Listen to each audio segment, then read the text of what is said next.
दोस्तों, मोदी जी की विफलताओं का पिटारा बहुत बड़ा है। अब उनके समर्थक इस बात को माने और चाहे ना माने, भारत की मीडिया इस बात को प्रसारित करे या ना करे, लेकिन ये वास्तविकता है। और इसका सबसे ज्वलंत उदाहरण अभी हम लोगों ने देखा है। एक, नीट पेपर लीक, और दूसरा, सीबीएसई बोर्ड की कॉपी जांच में अनियमितताएं। नीट के पेपर लीक के बारे में चर्चाएं शुरुआत में तो कुछ दिन हुई, उसके बाद में अब शांत हो गया मुद्दा, और ये सबसे गंभीर विषय है। भारत सरकार का एक मंत्रालय है MHRD, जिसके मंत्री हैं धर्मेंद्र प्रधान। धर्मेंद्र प्रधान जी की बेटी खुद तो यूनिवर्सिटी, सिंगापुर की यूनिवर्सिटी में पढ़ रही हैं। अब आप सबसे बड़ी त्रासदी ये देखिए कि उसी MHRD मिनिस्ट्री का जो सालाना बजट है वो है 1,39,000 करोड़ से भी ज्यादा, दैट इज 1,39,000 प्लस। इतना बजट होने के बाद भी, इतने बड़े अधिकारियों की फौज होने के बाद भी MHRD मिनिस्ट्री पूरी तरीके से फेल हो गई अपने नीट के पेपर को सक्सेसफुली कराने के लिए। नीट का पेपर कराने के लिए उन्होंने एक अलग से एजेंसी बना रखी है, NTA, नेशनल टेस्टिंग एजेंसी। उस टेस्टिंग एजेंसी ने यानी NTA ने सिर्फ फॉर्म की फीस से 3,000 करोड़ से 3,500 करोड़, इनफैक्ट 3,500 करोड़ से भी ज्यादा पैसा फॉर्म की फीस से लिया था, और वो प्रॉफिट में चल रही है क्योंकि 400 करोड़ के आसपास सरप्लस अमाउंट उनके पास में है।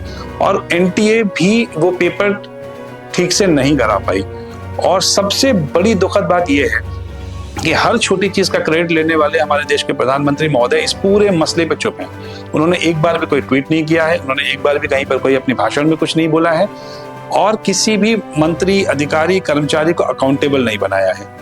यानी कि आपके बच्चे का भविष्य जिन अधिकारियों के, जिन मंत्रियों के, जिन विभागों के हाथ में है, वो तो आपके बच्चों के भविष्य के साथ में खेल रहे हैं, लेकिन उनके साथ में कोई जवाबदेही नहीं हो रही है, उनके साथ कोई लिखा पढ़ी नहीं हो रही है, किसी के ऊपर कोई मुकदमा नहीं हुआ, किसी को हटाया नहीं गया, किसी को सस्पेंड नहीं किया गया।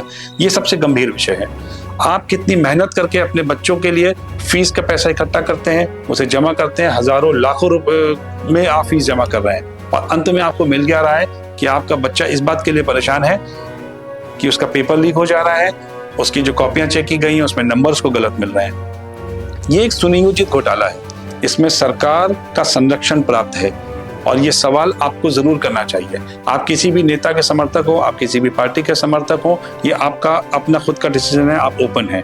लेकिन बात जब आपके अपने बच्चे की भविष्य की हो, जब आपके अपने परिवार की हो, तो ये सवाल आपका करना बनता है। सरकार से आप सवाल करेंगे तभी आप अपने बच्चों के अच्छे भविष्य के लिए या उसको एक अच्छा बेहतर जीवन देने के लिए अपने माता पिता होने का कर्तव्य निभाएंगे। तो मेरा आपसे यही आग्रह है कि सरकारों से सवाल करिए, उनसे जरूर पूछिए कि इतना पैसा देने के बाद भी इतना बड़ा घोटाला कैसे हुआ, इतना सब कुछ करने के बाद भी ये सब कुछ कैसे हुआ। और उससे भी सबसे बड़ी बात, आज जो खबर आ रही है वो ये आ रही है कि भारत सरकार अब भारतीय वायुसेना का इस्तेमाल करेगा, उनके जहाजों का इस्तेमाल करेगा, जो नीट का री एग्जाम हो रहा है वहां पे क्वेश्चन पेपर पहुंचाने के लिए। इसका मतलब है कि सरकार ये मान चुकी है कि उनका MHRD मिनिस्ट्री पूरी तरीके से फेल हो चुकी है। वो मिनिस्ट्री ये पेपर करा पाने में सक्षम नहीं है। तो अगर वो मिनिस्ट्री पेपर कराने में सक्षम नहीं है तो 1,39,000 करोड़ रुपए खर्च करने के बाद में इस मिनिस्ट्री के होने का क्या फायदा है। एक एजुकेशन मिनिस्टर के ऊपर में कितना पैसा खर्चा हो रहा है, हमारे आपके टैक्स के पैसे से खर्चा हो रहा है, एजुकेशन सेक्रेटरी के ऊपर कितना पैसा खर्चा हो रहा है, पूरे विभाग के ऊपर कितना पैसा खर्चा हो रहा है, और उसके बाद अगर वो विभाग वो अपना काम ठीक से नहीं कर पा रहा है तो क्यों ना उस विभाग को ही बंद कर दिया जाए।